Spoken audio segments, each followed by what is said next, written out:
Betul-betul ni bang, saya nak bagi Betul abang. ni? Betul-betul. Bukan pulang balik Bukan. Bukan. Assalamualaikum bang.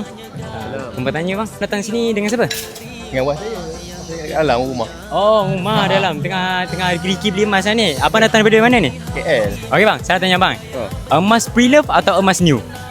Pre-love lah. Emas pre-love. Okey, sebab apa abang pilih emas pre-love? Kalau bijak beli pre-love. Kalau bijak pilih pre-love. Okey, sebab apa? Sebab apa emas pre-love pre-love? ni dia tak ada upah. Tak ada upah. Tak ada upah. Item hot pun dapat harga biasa. Emas pre-love adalah pilihan yang bijak. Dekat mana kita boleh dapatkan emas pre-love ni abang? Betul? Kedai emas Seri Semantan lah. Abang ada tak follow kita punya akaun TikTok ketiga-tiga cawangan kita Famous Seri Semantan kan? Melo, Kuantan dan Jengke.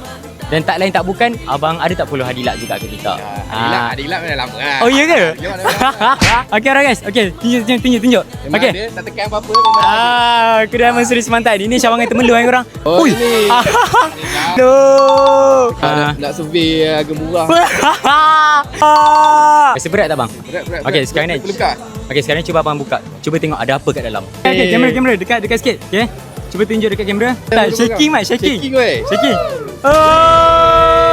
Serius lah. Emas pre-love. Betul-betul ni bang, saya nak bagi abang. Betul-betul. Bukan pulang balik Bukan. Okay guys, jangan lupa follow kat Kedai Seri Semantan. Buat dapat emas babe. Gila lah.